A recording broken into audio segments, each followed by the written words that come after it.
For the final time on this fantastic November 5-day stretch, we welcome you to Huntington Beach, California, site of the 2023 World Beach Ultimate Championships. Moments away from the men's final. USA and Spain, as we welcome you back to our broadcast booth alongside Daryl Stanley. I'm Evan Lepler. USA in the semifinals got off to a slow start. They're the favorite in this game, but Spain has ways to fluster the United States if they don't come out hot, like they did against Canada. They really struggled early. Absolutely. The U.S. coming out of each half, Evan, like some uncharacteristic miscues by that offense. If that happens today, I mean, you start to get really rattled as a team, and you start worrying about, hey, this Spanish team, they attack with such pace on the turn. You know, you can't be holding your heads after making a mistake. USA did ultimately recover from their early 2-0 deficit against Canada. Spain was down 5-2 in the first half against GB, but rallies against their European rivals. What a run it's been for Spain. But let's go back to yesterday. This was the early USA miscue, Daryl, and Canada capitalized, and USA was in the early hole. Yeah, I mean, they found themselves down 4-2 in this game, and it was just some heroic defense from Calvin Brown, mostly getting 2 blocks in this game, and we could see that hammer from him to cement that second break. Up 11-10, Canada had a chance to tie, but Eli Kearns to A.J. Merriman to close it out, a 12-10 win over Canada, sending the Canadians to the bronze medal match. A great start for GB, and look, they're the 2-time reigning silver medalists in the men's division, a 5-2 lead. The Brits were fired up, but the Alvaro brothers, Alvaro Iturmendi and Alvaro Monterde, the leaders of the Spanish offense, they take their first lead at 7-6. And in the game to 12, Spain able to punch in the goal. They are in the gold medal game for the first time, and a huge question is, how will they handle the emotions of this moment? Can they play their best? Can they harness that energy? You know, I'm not going to put a lot of doubt in this roster because they've got a lot of beach experience. In the U.S., you're building a team around people you hope and think and maybe have played on the beach, Rowan among them. Yeah, can you speak to Rowan's role as a connective tissue piece for the O-line? I mean, it's amazing. Rowan was showing more of that throwing prowess throughout the tournament. And in the semifinal, we see Rowan erupt for a 5-goal output as a goal scorer, showing that versatility all over the pitch. The play of the semifinal was this particular layout. It looked like Benyat might have thrown it too far, but Rowan with the fantastic acceleration to punctuate that point. And that was a huge goal in a tight game with a spot in the gold medal game on the line. And we mentioned Alvaro Monterde, 21 goals, 17 assists. He has just been an engine consistently producing for Spain against whatever defender tries to slow him down. I mean, look at that strong box out by Monterde. He's been showing, if you look at his stats, Evan, he's been not only a goal scorer, which he was in spades in the semifinal, he's been an assist giver too, just finding ways to make sure he completes these possessions. Honestly, it's tough though, when you got a player that people can key in on like that. We got to see who the U.S. matches up against them. There's a look at the hardware that these players are competing for. USA came in as the favorite. They tried to get the job done. Spain tries to complete this magical run. They beat France on universe in quarters. They came from 5-2 down in semis. Can they shock the world here in the finals? USA and Spain, the men's gold medal match coming up.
The Pacific Ocean sparkling, the sun shining, and the wind whistling. It will be a factor today in this men's final between USA and Spain. Before the game, Spain put that jersey at the middle of the field to represent Sergio Diaz, who could not be here with the team, but they wanted to send the message that he is on their minds as they play in the biggest game of their beach ultimate lives. Evan Lepler, Daryl Stanley, along with you for this men's final to cap just really a fun week of beach ultimate here in Huntington Beach, California. And Daryl, as we get started here, what are the things you're looking for? How much do you anticipate the wind being a factor in this game? I think a lot. The wind has picked up a lot here today, Evan. And I think for the first time in this tournament, I think we're really starting to look at an upwind, downwind situation. The wind's coming from the right of the wide shot to the left, meaning that Spain right now is attacking upwind. And we'll talk about that a lot throughout this game, Evan. Jack Hatchett chasing Iturmendi, who's had a great week as a goal scorer for Spain. Francisco Romano, one of the key handlers on the O-line, working in the backfield with Juan Fernandez, whom they call Troy. Chris Kocher gets the Romano matchup on the opening point. Tight window throw, but it works. The key for Spain, sounds simple, but it's not easy, is to consistently get your offense to hold. If they do that, they're going to be in pretty good shape as some pretty big seagulls fly overhead, perhaps looking for Goose Helton's burrito. And Spain, a little bit nervy in the goal line, but able to hang on was Iturmendi. And Spain able to strike first with a clean hold.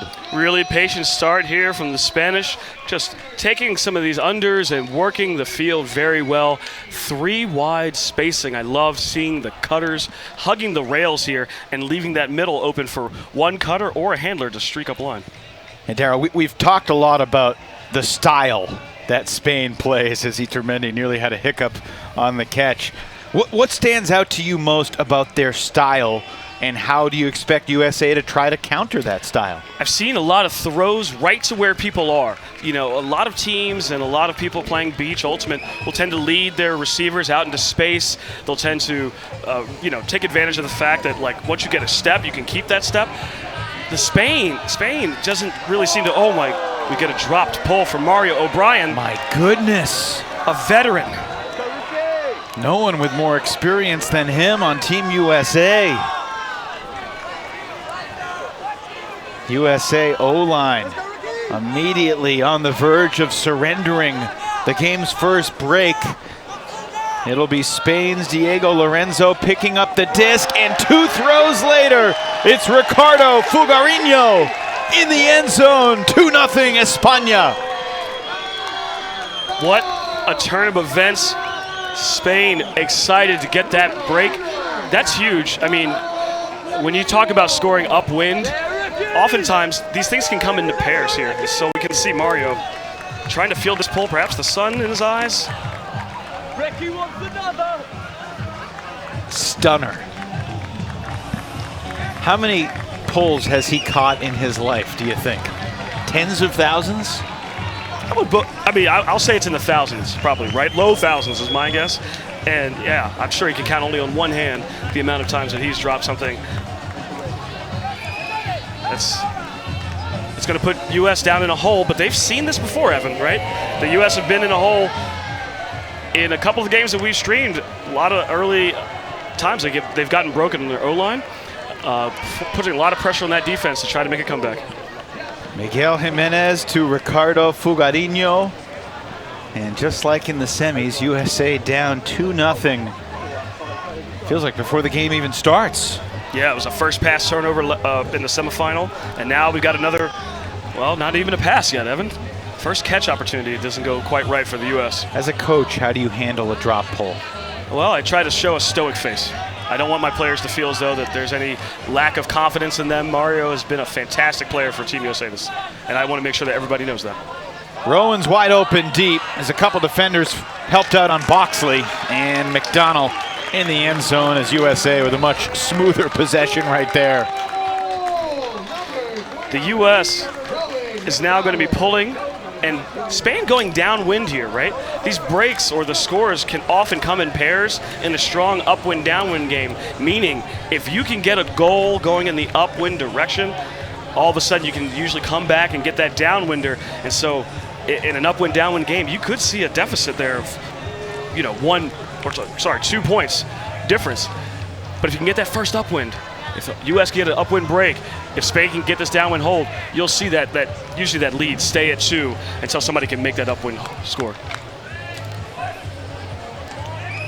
Daryl, has been a number of broadcasts over the past several years where Brian Jones has been by my side waxing poetic about his New York dudes.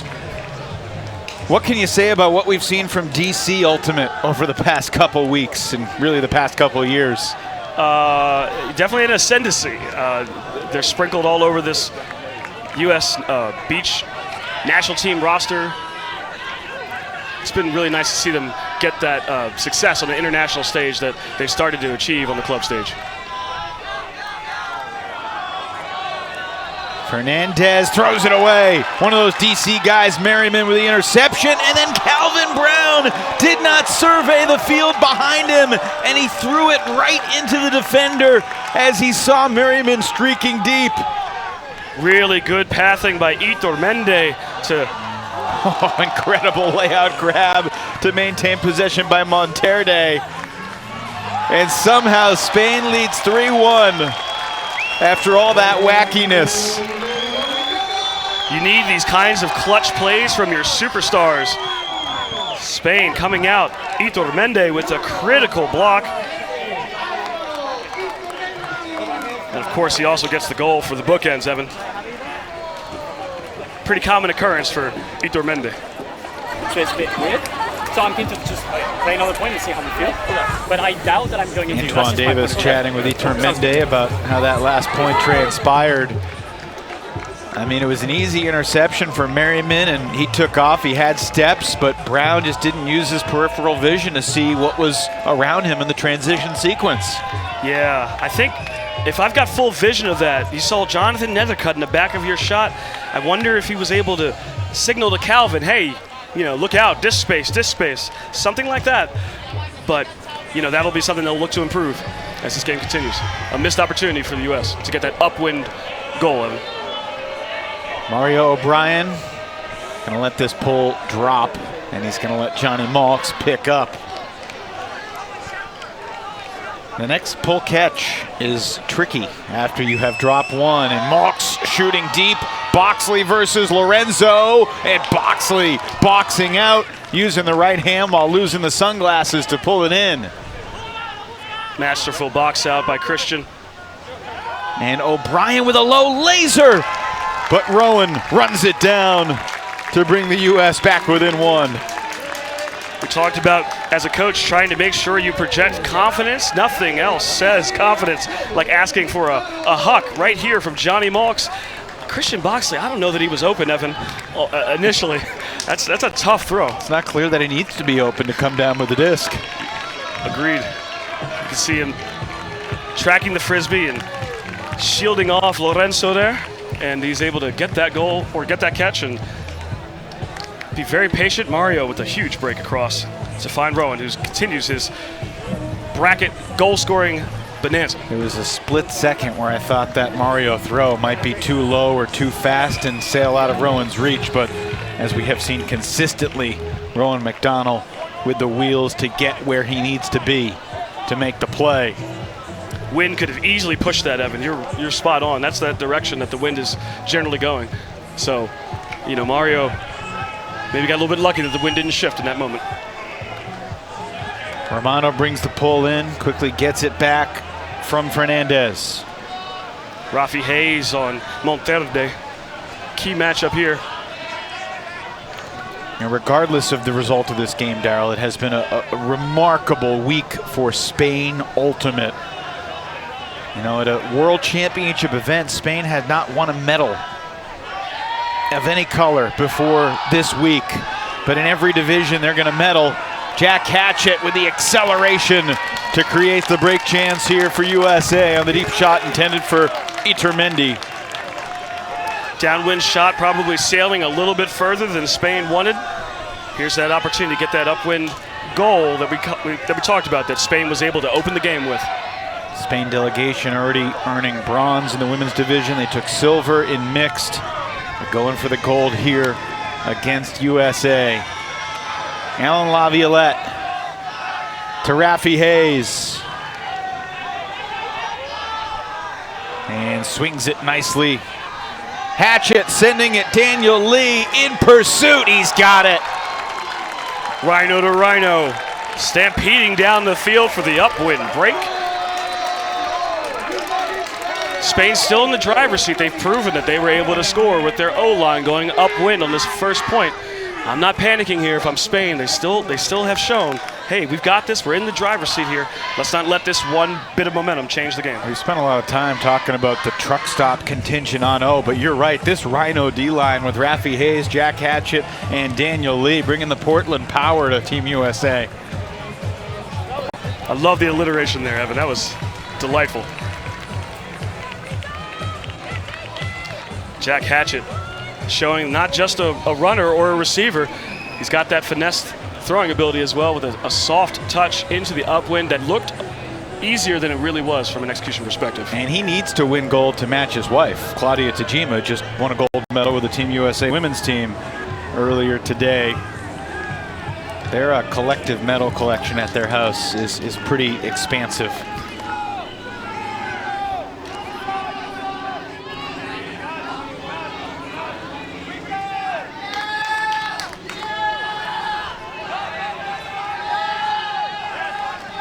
USA ratcheting up the defensive pressure. Davis and Johnson switch. Nethercutt sets the mark on Dalmau. Nil able to swing it for Ricardo Marquez. And the huck goes up. Dalmau shooting. And the bidding score from Diego Lorenzo. Great grab as we see this Spanish, what looked like often their D1 line, going out there and getting the upwind hold. Vital hold and strong trust shown from the coaching staff of Spain to use all of their players.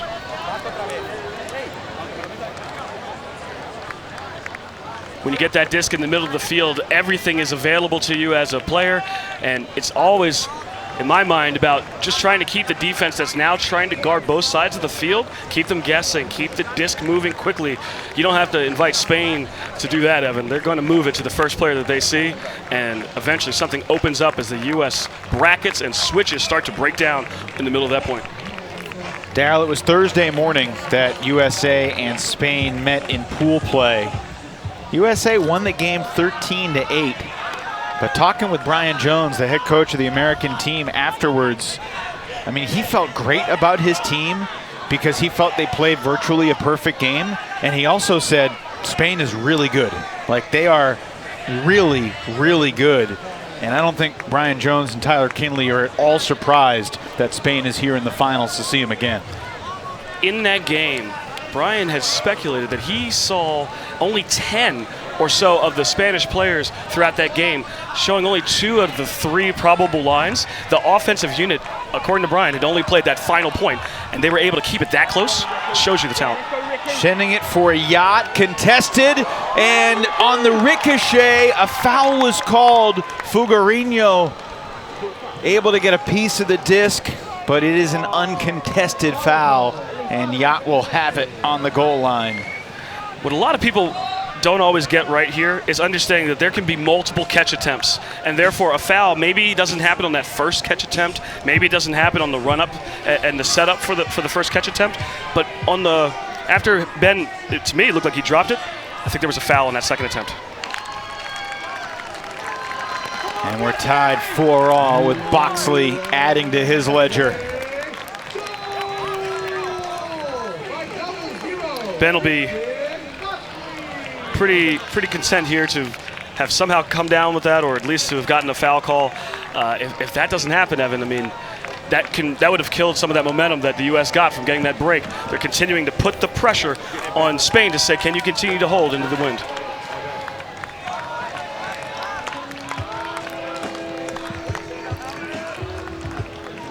Yeah, even as Ben's falling there may even be a third catching opportunity there, Evan. You know, when you're on the ground there and someone's laying on top of you, you can't even roll to try to catch that. We've seen many spectacular crabs this entire weekend on second and third chance opportunities. So don't count that out, folks. Tied 4-4. Each team with just 2 turnovers in the game's first 8 points. Each team with 3 holds and 1 break. The Spanish roster is just full of players who have competed in the European Beach Ultimate Club Championships, country championships. Whereas the U.S., Evan, they're looking back to 2017 for the last time they competed as a nation. Oh. And a tough drop from Alvaro Monterde, one of the leaders of this O-line. A little snafu there for Spain. Can they earn the disc back? It's Kocher and Laviolette giving and going. Laviolette sees Daniel Lee slicing into the open space. Daniel Lee getting his second break goal. First lead of the final for Team USA. Well, Spain, again, you've got this opportunity now. You're going downwind. There's so many ways to frame this so that you don't feel as though that pressure is mounting on you. You don't want to get that going in your mindset, in your team's mindset. Monterde with a second slip. Right earlier we saw a footing error that allowed A.J. Merriman to streak past and get that block. And now we see maybe looking ahead to that next throw and just uncharacteristic drop. Those are the kinds of errors you aren't looking for in a final of any game or any tournament, let alone one here against the U.S. that's starting to roll. The assist for Alan Laviolette, working his way back from a torn ACL. I think he and Calvin Brown both probably wouldn't have been able to play in this event if it had happened when it was originally planned to happen. Supposed to be in 21 and pushed back to 22. Here we are in 23. Look forward to the next one. You can see some of that spacing that we were talking about here by Spain. 3 cutters sitting back, and the lanes are big and wide because the cutters are hugging the sidelines, not shrinking the field at all. Errant throw, but great recovery by Pasco. And a lot of that upline driving, cutting action that we talked about from the handlers, it's getting them. Calvin Brown gets a piece of the cheeky lefty backhand from Dilmau. Another break chance for USA. And Brown with a soaring sky. Trying to be careful with the disc after the earlier error. Davis back to Brown. AJ takes off. He's covered. Calvin gets it to Antoine Davis. Sneaking it through to Nethercutt. And the push pass for Davis. USA rolling now. Calvin Brown settles into games, Evan. Seems as though he makes, and at least in the semifinal and here, there's a little bit of an error. And now you get that hand block to just say, hey, I'm back in this, and to work that disc slowly and carefully up the field. I mean, what a fantastic bounce back there from Calvin, and U.S. on a move here. 6-4 lead for USA. Back in 2015 in the men's final, it was USA and Great Britain. And the American squad with a strong performance to take it 13-7. That was Mario O'Brien celebrating, and then 2 years later in Royan, Mario again involved with Jack Hatchett on Team USA. GB did take bronze here in Huntington Beach. They outlasted Canada on Universe to win it with a Tom Abrams to Justin Ford throw, a familiar combination for European Ultimate. It was 2-0 Spain, Darryl, and since then it's a 6-2 run for USA. Smart timeout to call here. I think now I was talking about some of the confidence you can keep trying to keep your team feeling, but you know, at a certain point, you definitely want to speak to the realities of the situation. Not to say that you're sugarcoating or lying, but I don't want my team now to look at what we are saying, the positive messages, and say, well, that's not working, coach. We got to do something different. Now you got to come in with something tactical, in my opinion. Don't come back saying, hey, we're with the same message. Come back with something new that people can focus on and that they can achieve as a unit. How much as a coach would you rely on the fact that they came from behind in semis, so why can't they do it again in the final? That could be a very good motivational thing to remind your players. I think that's a good one too, Evan. Brian Jones led the USA Beach team to gold in 2017 in France. Their closest game that tournament was against Spain in pool play. Spain took them to the brink, and USA needed Universe to survive. And there's another mistake from Spain. Kocher, the easy interception. Looking around. It was a contact call, so he's got plenty of time. Back to Daniel Lee. Kocher, backhand. Kearns is there. And USA leads 7-4 at the half. That's the 4th consecutive goal for the red, white, and blue. Really, we had a situation here. Spain missing a wide open offensive cutter downfield. We see there's going to be a blown switching assignment right there. And that extra defender, and Chris Kocher is a great extra defender to have on the field, taking advantage of the situation, getting a close short field block, and U.S. punching it in clinically as that D-line offense has done throughout this game, Evan. Yeah, it's been one of the key factors for USA. You make one small mistake and they capitalize very quickly. 7-4. USA after trailing 2-0 in control over Spain here in the men's final.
Beautiful day in Huntington Beach, California. Second half underway between USA and Spain. Americans leading 7-4. Evan Lepler with Daryl Stanley. Great to be rejoined in the booth by John Neighbor, gold medalist in swimming at the Olympics in Montreal. John, as an Olympian, you have an appreciation for the highest level of any sport. What's it like to watch the World Beach Ultimate Championships here in Huntington Beach?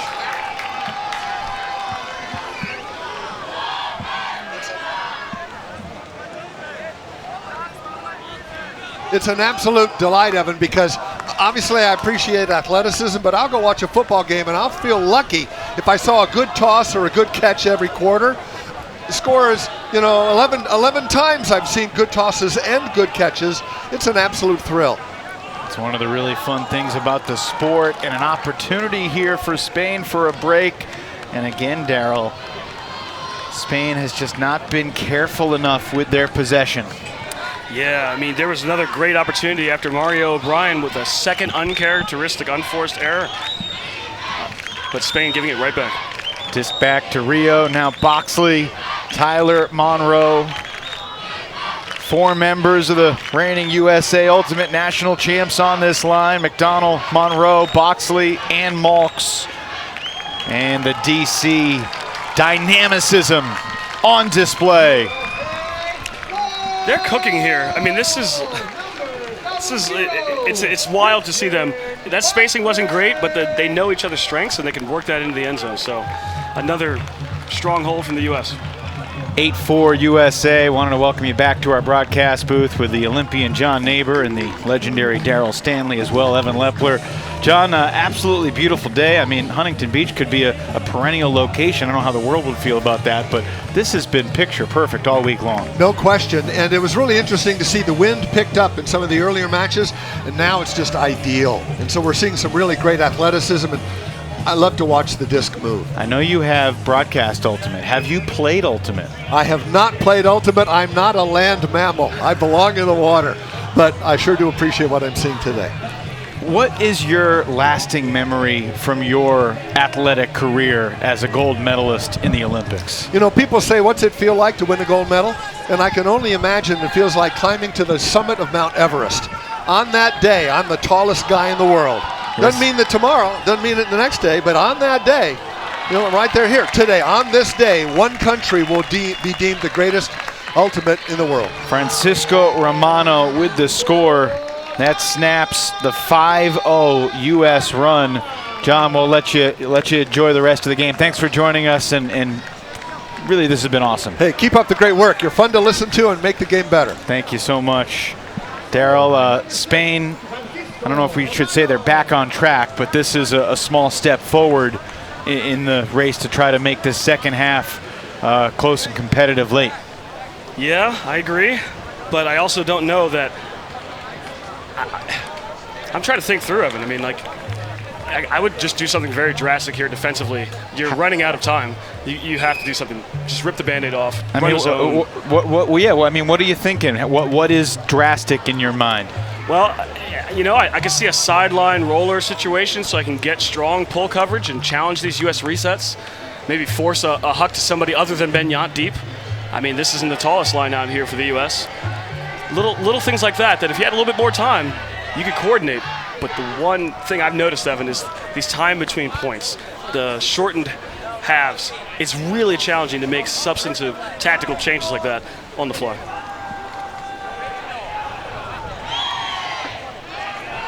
McDonald trots it to the line. He's picked up by Fernandez. Well, looks like Spain's doing a bit of what we talked about. They're fronting everybody except Benyat. So perhaps we're going to see something different here. Challenge these U.S. resets. Make Benyat a thrower. Will Yacht take a shot? No, he'll swing it to McDonald. Monroe.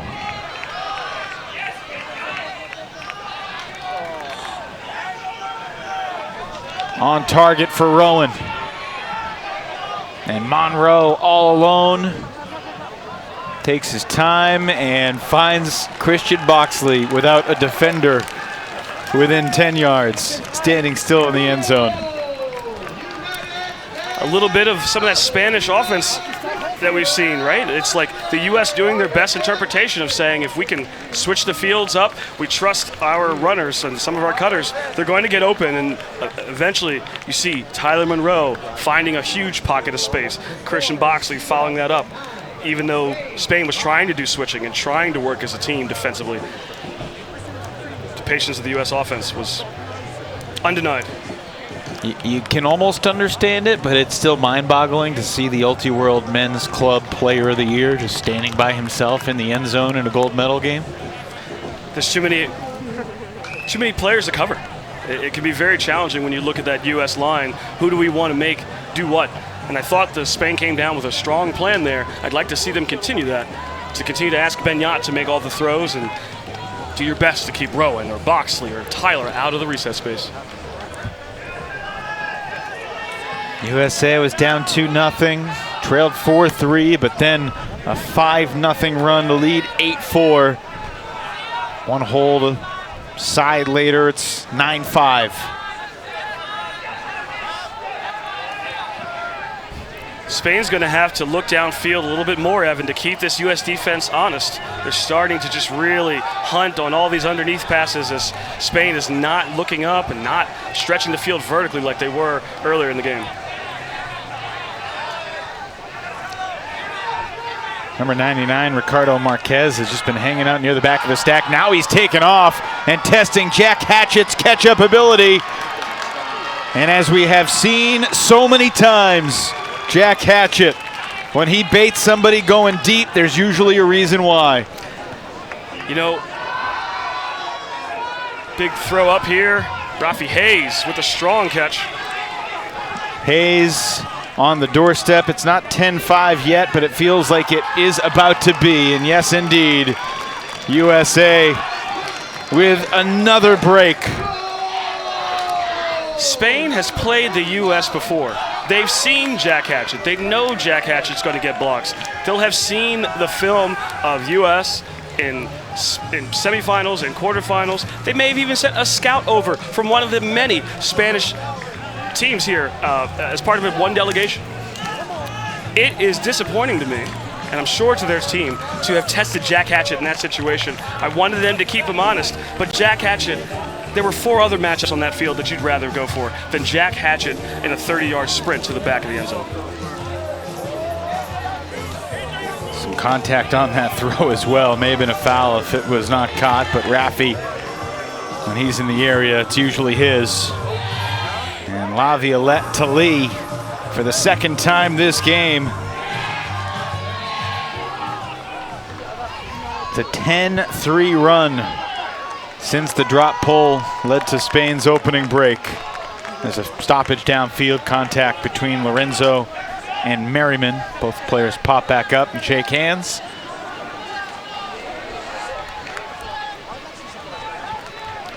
Got a lot of new players out here on this line here. A lot of the defensive stars that we've seen. And it's a Huck, Pau, Gilles, excuse me.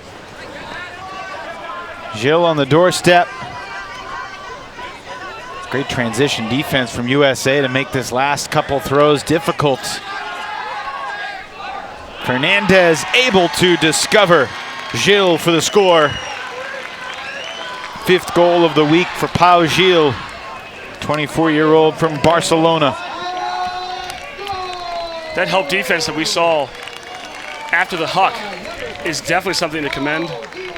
The U.S. had more players up in the red zone there than Spain. Spain thinking maybe if I could isolate my Iturmendi in the back of the end zone one-on-one. They gave him a good 5-10 seconds, Evan. Antoine Davis fronting that and forcing Spain to use all their players to get that goal.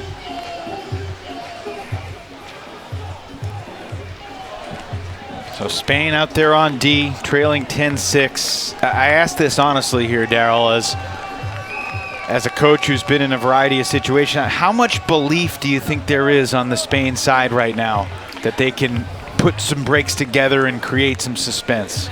You know, it might be low. And I think one of the tricks by any leader should be to go out there and to shout out little moments of success, right? If you can find and latch on to maybe we executed a mark really well, maybe the pull lands perfectly, something to start getting your players hype about, then the belief builds, right? One success at a time. Don't look at outcomes. Look at those little wins along the way to rebuild belief.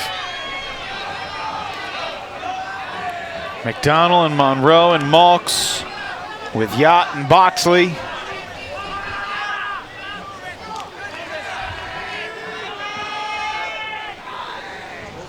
You ever seen Rowan McDonald tired? Because he's just churning around this field like he's got an endless supply of energy. Say the same for Christian Boxley, my goodness. Malks to Boxley, and USA calmly walks it in 11-6. Rowan gets up for the big games, Evan. His legs, his energy, his intensity, his verbal support of his teammates, all of it picks up when we get to these top games. So you're spot on there. But Christian Boxley showing 4 goals here in this final. Yeah, 4 goals in the final, 25 goals in the tournament. The Georgetown product is on the top of the world right now for DC and Team USA.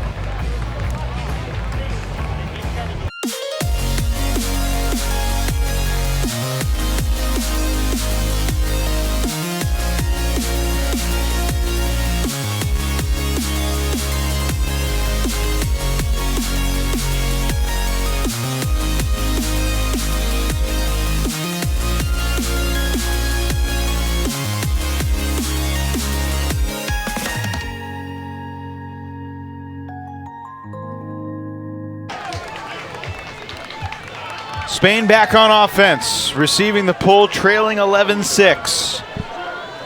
Can Spain coach Carles Fuguet inspire a late rally here after a remarkable week for Spain Ultimate? Surprisingly not waiting for Monterde to get in the end zone there.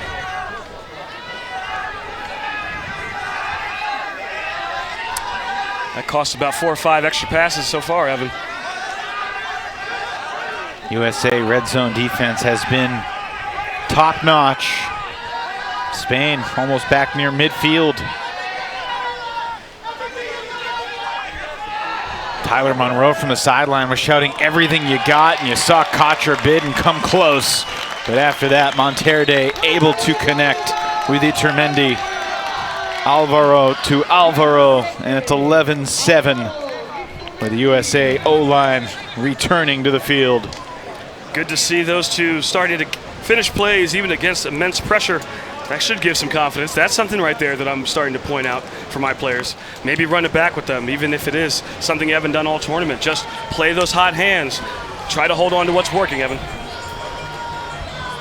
So as USA takes the field 2 goals away from another gold medal on the beach, I'm struck by something Brian Jones said yesterday after the semifinal, when in a sense of relief that they were able to outlast Canada, he just talked about how hard this is. And I kind of pushed back. I'm like, well, you have all these great players. How hard can it be? And he said, we don't have that much time to build a team. And despite the fact that this team was announced like many moons ago, they haven't played together. They haven't fostered that chemistry. They haven't figured out roles. And their opponents have come to play. I mean, the Philippines gave them a great game at the end of pool play. Canada really improved as the week went on. Johnny Malk sending it for Christian Boxley. And the DC duo does it again. 12-7. And the Americans are on the brink of gold. A set play that we've all probably fallen for as we're trying to bring pressure in tight situations.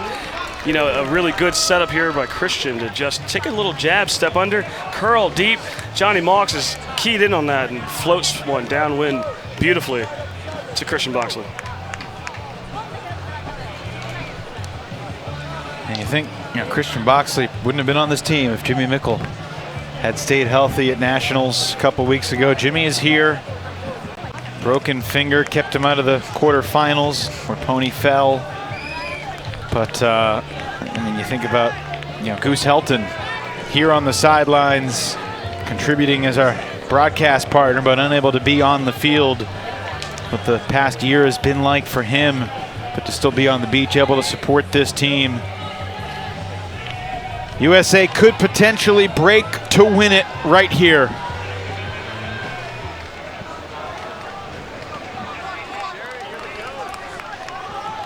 Delrico Johnson, who's got his wife and 2 kids here on the sidelines with him. They've been running around, smiling all week long. And the drop on the goal line sets up the American break. Calvin Brown will stroll over and pick up the disc on this beach for perhaps the final time this week. Brown with a rising stall count switches the fields. Rafi Hayes feels inevitable right now, and it will be Delrico Johnson to catch the gold medal clinching goal, and USA in the men's division does it again on the beach. 13-7 over Spain.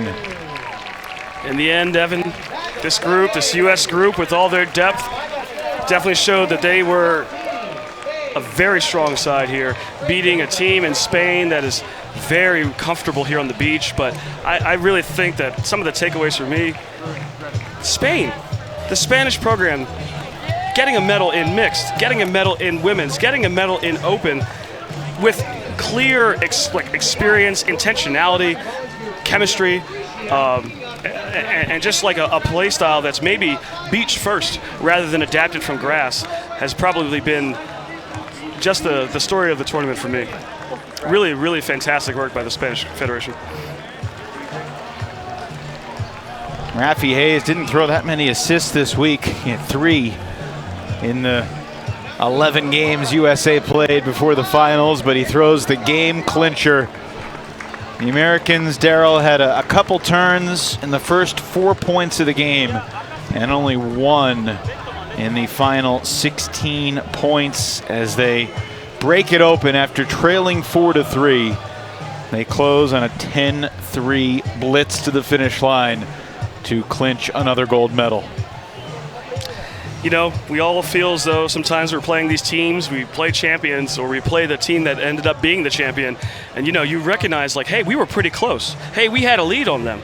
And a lot of the times, the best teams will find ways to come back from those situations and push past whatever early slow start that they had. They don't necessarily recall that game as being 2-2 or 4-2U. They start to say, yeah, well, we got our second half, our third quarter, our fourth quarter of the game. We were rolling, and we started to play our style. That's how they remember those games. Darryl, as someone who's coached a USA team to a gold, what's the balance of relief versus joy at the end of the day? Mostly relief, I'm going to say. Yeah, I think when you got to find the joy, though, with it, too, right? The joy is the journey with those players. Okay. You know, as you get to know certain players who were previously your opponents, I think that's where the joy is, right?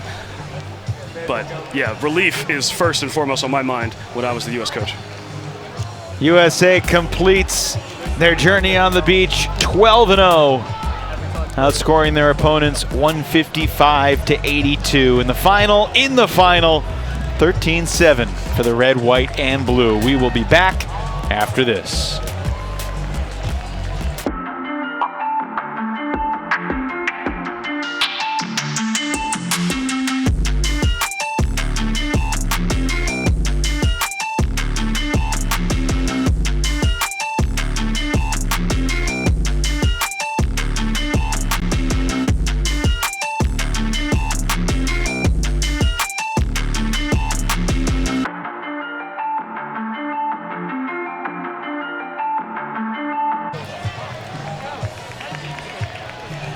A golden day for the United States, and Christian Boxley with another spectacular performance. Christian, congratulations on earning a gold medal here on the beach just 2 weeks after you earned a gold medal on the grass. Hopefully the electronics still work. How's it feel, Christian? Feels great, never better. Such a special group to join. It takes a group that's talented, compassionate, empathetic, patient to just allow a player to join a weekend, and I'm so happy to be a part of this. This is a special group. Tell me, what kinds of events were you all doing to try to build that chemistry, Christian, and to make you feel comfortable in that space? Sure, yeah. A lot of live ball. A lot of our warm-ups actually started with live ball. So get in a circle, everybody has to touch the ball once. Once the ball goes around, headers count as one. You just have to keep the ball up. You can't double hit. And that just brings a lot of camaraderie, some of the biggest laughs. A lot of communication, all that comes from live ball. Hanging out at the Airbnb, just getting to know guys, little conversations, big conversations, all those things brought me into the team and brought the team closer together. 5 goals in the final, 26 on the week, and yet y'all got pushed in the quarters and the semis and the final. What's going through your mind? Down 2-0 yesterday and again down 2-0 today with your tournament lives at stake. That there's some damn good teams here. The special thing is that a team can come to this tournament and 5 days later be a completely different team. So we played Singapore in pool play. We won by a pretty large margin. They came out in quarters, gave us a run for our money. Same thing with Canada, same thing here. So special seeing players from these other countries coming to this tournament, growing as a unit, and pushing us to our limits. That's what we come here for, and we appreciate every moment. Christian, was there any teammates that you had this week that you hadn't played with before that you appreciate in a very different way now? Oh yeah, Antoine and I have had some battles, matching up us against New York, some trash talk back and forth, but it's all love. And I see now in retrospect that all the talk, all the pushing each other on the field, that's all love. That's how he speaks, and that's how he likes to communicate with people. And he's a special player, special talent, special person, and I see him in a new light now. We see you all in a new light too. It's been a special few weeks, a special fall season for you and your DC boys in particular. Christian, congratulations on taking another gold. We'll let you go get in line to receive another medal here on the beach. Great, appreciate it. Thanks, y'all. Thank you, Christian. What a player, what a guy. You know as well as anybody, Darryl, having coached him. He's the real deal, and he has lifted his game in a variety of ways coming into his prime, and that's what it's all about. Yeah, I mean, I actually started working with Christian in 2018, Evan, and I found out halfway through that first season, Christian's an offensive player. I should put him on the O-line, and that was a really fun growth for him to just do that. Quickly, put a bow on the whole week for us. What's it been like for you to experience Beach Worlds here in Huntington Beach? The speed of these athletes, Evan. That was what amazed me the most. Great fun has been had by so many. It's been an honor to be part of this production team. We congratulate all the medalists, particularly the French mixed team taking gold, the USA men and women also winning gold here on the beaches in Southern California. For our entire extraordinary broadcast crew, led by Aiden Shapiro-Layton and Lindsay Sue, our executive producers, Tim Rockwood and Charlie Eisenhood. For all the broadcast partners, particularly Katie Killebrew, Chris Mazer, Darryl Stanley, and our tremendous production team, I'm Evan Lepler saying so long from Huntington Beach. It has been a privilege and honor to bring you the 2023 World Beach Ultimate Championships. So long, everybody.